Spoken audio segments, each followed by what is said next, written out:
ambaye anazunguka akisema ya kwamba IEBC ibadilishwe. Katiba iko hapo, sisi hatuna haja. Ayafuate hiyo katiba, apeleke hiyo petition bunge. Wakishapitisha huko bunge, waseme IEBC iende nyumbani, itaenda nyumbani. They are doing this well aware that they cannot win the 2017 elections, and they want to use might to rig that election. We want them to know and be warned that we will not accept any intimidation. 2017, we will not hold any elections until we have a new team, a negotiated team that will carry the dream of Kenyans. Tunaingiliwa tu, maana yake ni kama tunakaa kama mtoto mwenye hana baba wala mama wa kumtetea. Imekuwa hivyo. Na hasa tunakaa tu watu wakienda mkutano wa kisiasa, mwanasiasa akiamuka akiwa hana point ya kusema kwa siasa, hana amekosa kitu ya kuambia wananchi, anasema IEBC waende nyumbani. Hilo imekuwa ndio nyimbo. Hana point ya kuambia watu IEBC waende nyumbani, bure tu. Kwa hivyo hili jambo lazima libadilike. Sisi tunaona kama tunakuwa target tu, maana yake tuko kwa hii tume, tumesimama imara, tunalinda katiba ya Kenya, tunalinda ukweli.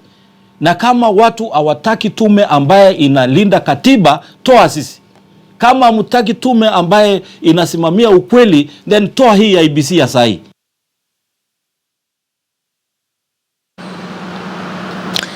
The last word, what are you saying on social media? Why is the commissioner getting worked up if all their executions and operations have been within the confines of the law? That's at Kiz TV 7. Benjamin at Benja 20 says, what precedent would the IEBC be setting if they allow a small section of the electorate to heckle them out of office? At Gordy 002, you say Hassan Zibo were around during Chicken Gate. Accountability means commissioners take flak for flaws in the system. We're still here on The Last Word with Dunstan Omari, lawyer and political analyst, as well as IEBC Commissioner Mohammed Alawi, who joins us from Mombasa. So we continue with our conversation. And Dunstan, I'd like to begin with you. The President does make a relevant point about the Constitution being there and the methods that are properly prescribed in the Constitution for the removal of any commissioner of an independent commission. Indeed, Western envoys also talked about that. They talked about all of this dialogue happening even then within the confines of the law. What is so wrong with CORD and others like yourselves to present a petition to Parliament and start the process there? Yvonne, the first time a petition has already been presented to Parliament by somebody called Wafula Buke to eject the IEBC. It flopped badly. It's not the first time. The tyrant of numbers will not allow it to succeed.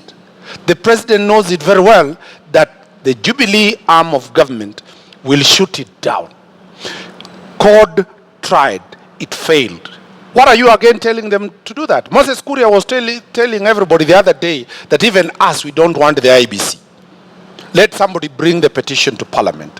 Is there anywhere where it is prescribed that only the opposition can bring that petition? Why can't Jubilee itself bring that petition? But they're happy with... That's what I'm saying. They're happy with it. Yeah. They're happy. What will be the consequences of that happiness in 2017? The President has clearly told us that let the law be followed. And I gave an example that we did not elect Raila or anybody to be the president of this country. The president is carrying over 42 million Kenyans in his vehicle, and he's driving right into a wreck, knowing very well that the consequences are terrible. All right, so Dunstan, what other options there are available then outside of the law? Because you're saying you don't want to follow the law because it has been shot down by the tyranny of numbers in the National Assembly. So then what next? We continue to occupy IEBC until they resign? My suggestion, the way forward is so simple. Benign citizens of this country have an option to resign, to save this country. They cannot stand firm and let this country go up in arms. The option of resignation, if it's the question about their PACs and their retirement benefits, let them be told for free that the Kenyans are ready to pay them the 580 million shillings. Okay. We lose billions in corruption every other day. That is a very small percentage of what we lose. Kenyans are ready to sacrifice to allow these guys to go home and get all their benefits. All right, Commissioner, maybe you can weigh in now, because the religious leaders had also talked about you leaving and the possibility of you getting all your salary and emoluments because of the security of tenure enjoyed by the commissioners. Is that, an option? Do you think the religious leaders have, a possible solution to this stalemate? I think the most important thing is to respond to the issue that he has raised before. And the one is saying that all Kenyans want the commission out. That is not true. That not all Kenyans want the commission out, but few loud people have been making noise about getting the commission out of the way. And you can see that from the InfoTrack survey, which was done on 6th and 10th of March, which shows that more than 50% of Kenyans have some confidence and full confidence in the commission, and about 20% having some little confidence in the commission, and only 30% having no confidence in Kenya. So that answers the question whether people have confidence in the commission. Number two, Yvonne, is the issue of about, he raised the issue about a referendum, whether we are supposed to midwife the referendum. Yes, we did midwife the referendum, and we did it above board. We collected the signature, which they brought to, the entries which they brought to us, about 1.6 million entry, which apparently they did not know that the 1.6, they told us the 1.4. And even after doing that, Yvonne, we did a meticulous research on it, and we invited everyone to come there and look at the verification process. And eventually we returned the figure of 800,000. This push, Yvonne, must not be forgotten, came as a result of Okoa Kenya initiative failing. And before then, we had had an engagement on other matters with them. And when they said they are going to come to our offices to make sure that they are not leaving the offices until we sign the Okoa Kenya initiative, which is not how things are done in the law. What we are saying is that it's not about paying the commissioner money to go away. Why do you pay them if you say we are bad? Why do you want to pay us, Yvonne? You must follow the law. Even there is a reason why laws are put in place. There are reasons why we have the constitution in this country. There are reasons why we have more than 50% of Kenyans who have shown confidence in the commission. If you look at all the government institutions which are in the InfoTrack, actually there are others which were below the commission, and nobody talks about disbanding the Kenya Police, for instance, or disbanding the judiciary, for instance. But even the importance of this commission to this country is key to make sure that we are going to have a very peaceful election. We need to have peaceful election, and Kenya should never be blackmailed by people like Omari, who are masquerading to be electoral expert, yet they are very clearly trying to amplify a voice of those people who want the commission out. Why do you want to have a commission out after every election? Is this how we are going to grow institution in this country? Okay, all right, no, Commissioner. We cannot operate this way. We need to start Commissioner, allow me to. When you talk of you're having a parliament. Yeah. All right, Commissioner, allow me to step in for just a moment, because you've talked about that opinion poll by InfoTrack talking about more than 50% having, confidence in you.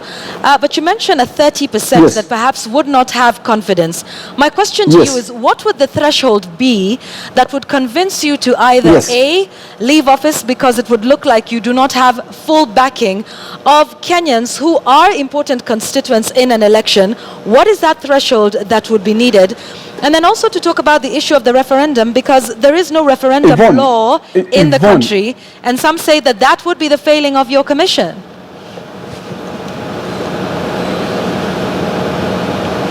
Yvonne, the work of making the law is the work of the parliament in this country. We have put proposal before the parliament. But we have constitutional provision, and some section of laws within the Election Act which provide for how a referendum should be conducted. It is not detailed, but we have provision and we have the best international practices. As a commission, once we are presented with a referendum motion, we had to interpret the constitution in the best, as practiced by the best international practice. And what did we do? The constitution is very clear. You must arrive at 1 million supporters. They did not reach that figure. We are supposed to validate the signatures. Upon attainment of that threshold, that threshold was never attained. And this is very clear. We had made it very possible for them to attend the verification process. We had made the verification process at Utali College, where we welcome everybody, including the media houses which were there. So even within the provision of the Constitution, without being unpacked by the law, they were good enough for us to be able to deal with it. But you cannot say lack the absence of law, which is supposed to be enacted by the parliament, in which parliament all political parties sit, is supposed to be the work of the commission. You see, this campaign of misinformation and trying to vilify the commission day in, day out will not work. You cannot see somebody seated somewhere and say that the commission have a pact with the president. We are saying bring that pact in front of us so that we can look at it. And more so, the opinion polls are not votes. The opinion polls are supposed to gauge the perception in the community.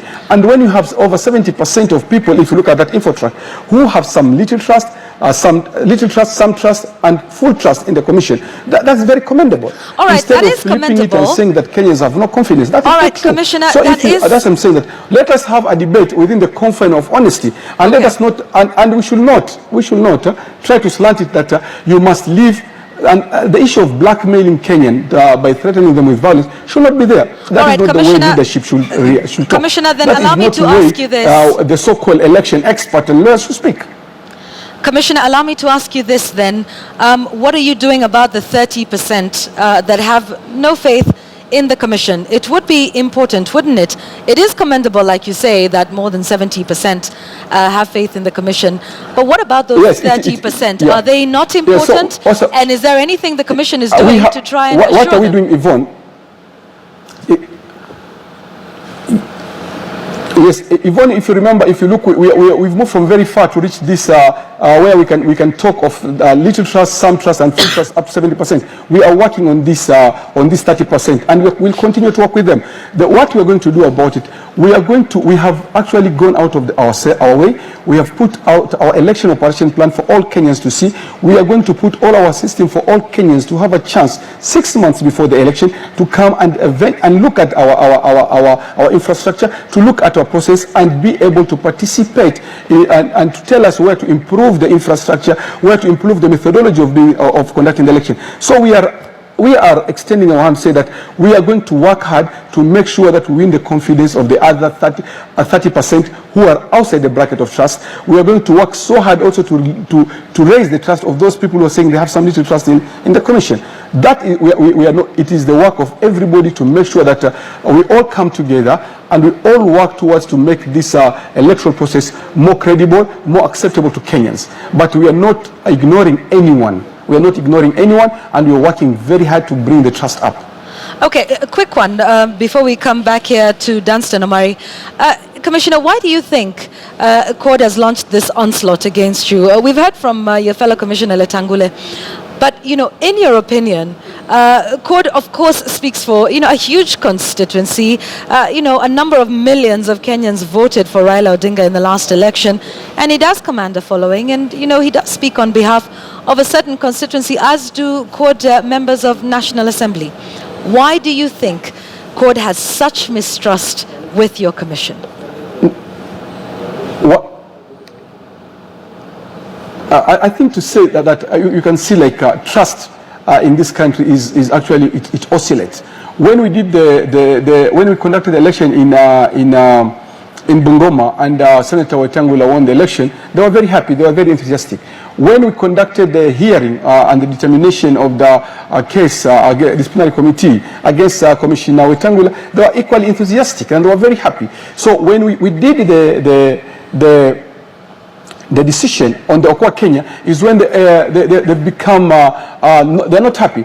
And this shows that we are not here to make favorable decision to any particular side of the political divide. What we are supposed to do is to be firm, to remain within the confines of law, and we do our work. We know, and it is expected that in our working, we cannot make everybody happy. There are times when decisions are favorable. Those people who win, get a favorable decision will be very happy.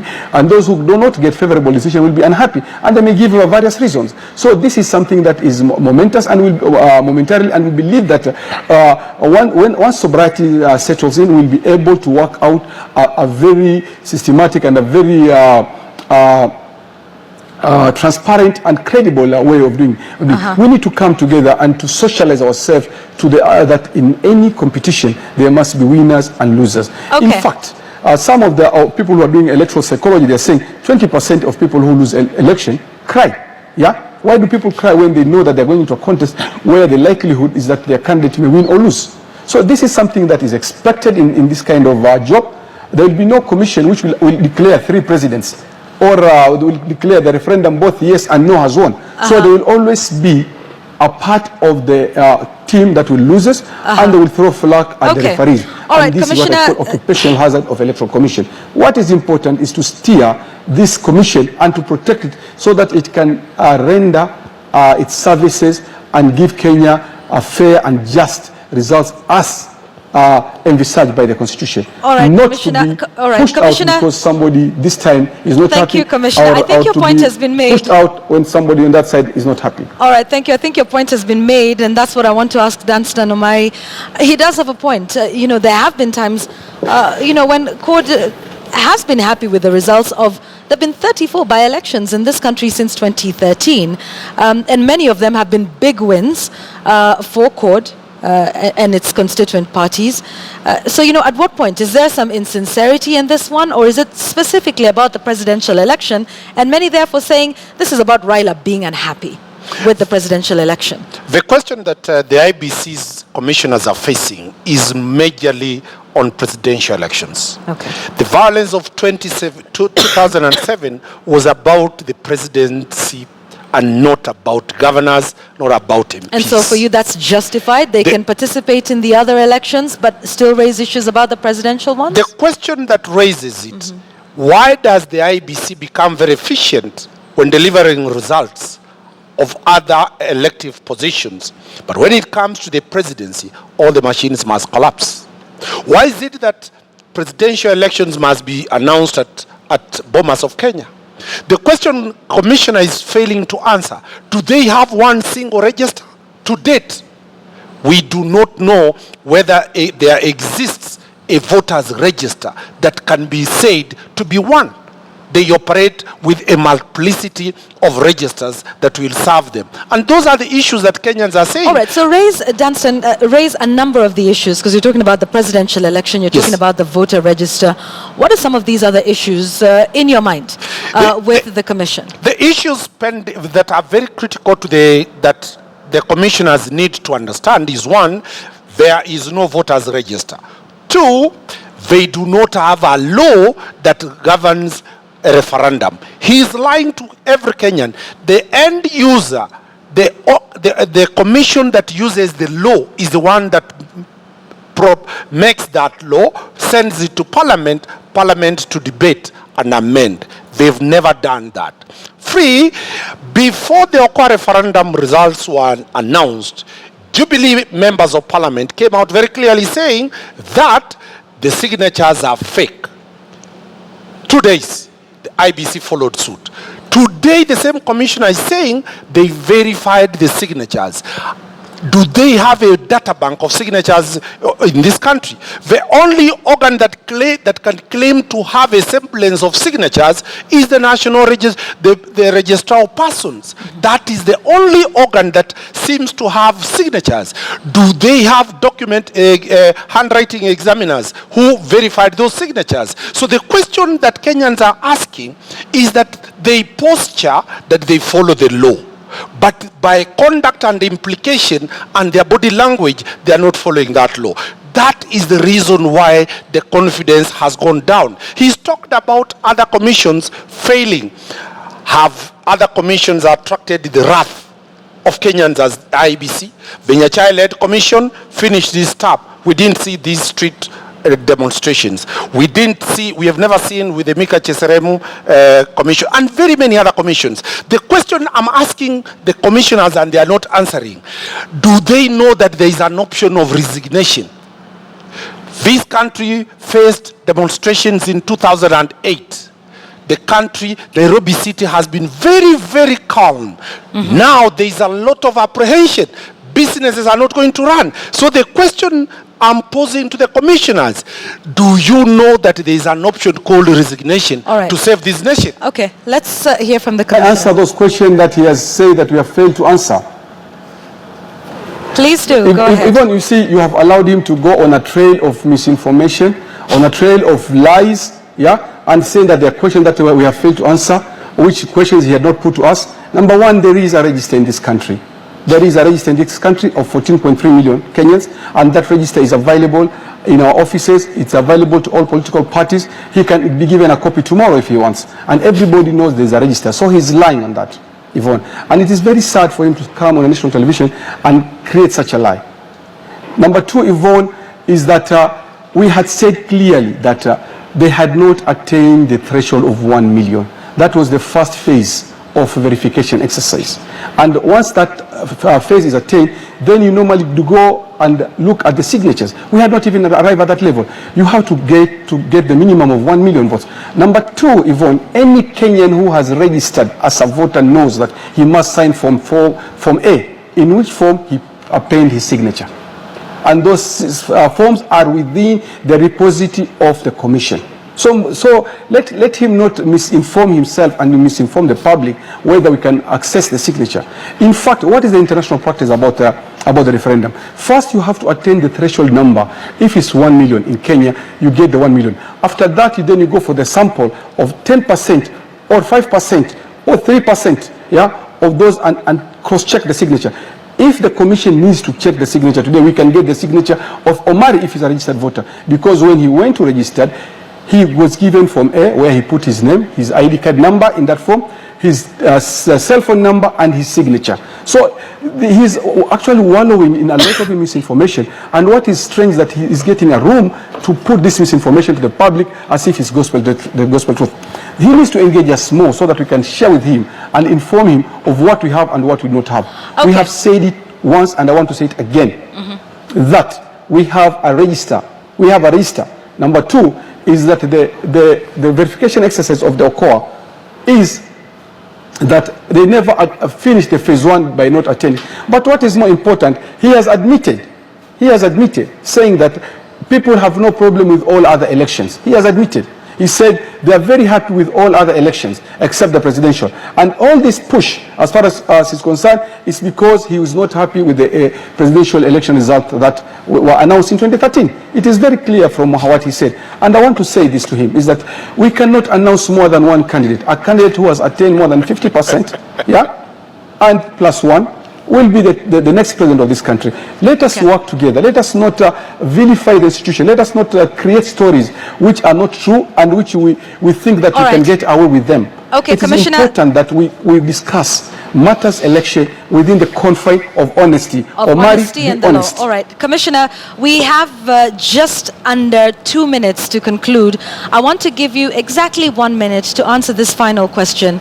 The Anglican Church of Kenya's Eliud Wabukala has said Kenya can make do with the current commissioners if dialogue is initiated. Is this worth trying? Court says they've tried to dialogue with you, but you are not willing to sit down and talk to them. Is dialogue something you would be willing to consider towards ending this stalemate and, threshing or flashing out all of these issues between yourselves and court? If you can do that in just under a minute, please, Commissioner.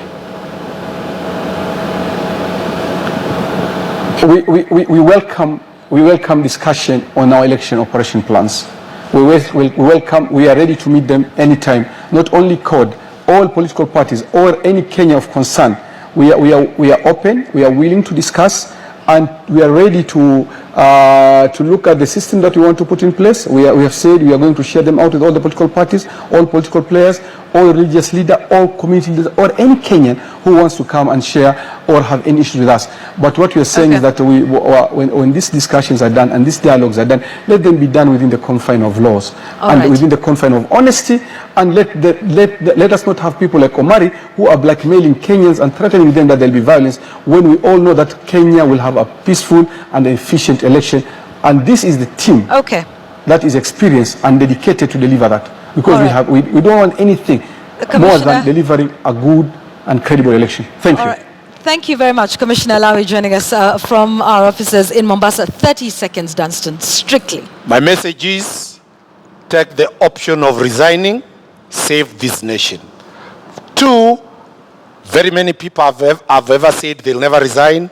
Kimunya, Justice Ringera, Anne Waiguru, everybody, when the pressure will mount, don't be surprised, Commissioner Lawi, that you'll pen a letter to resign. We wish you, as you retire, to resign and save this country. The cost of protecting you and the cost of the dangers that you people want to expose this country to. All right, thank you very much. Dunstan Omari, a lawyer and political analyst, and Commissioner Mohammed Alawi from the IEBC joining us on The Last Word tonight. Thanks so much for watching and for your feedback, and many thanks to my guests. We'll leave it at that tonight. Thanks once again. I'm Yvonne Okwara Matole. Good night.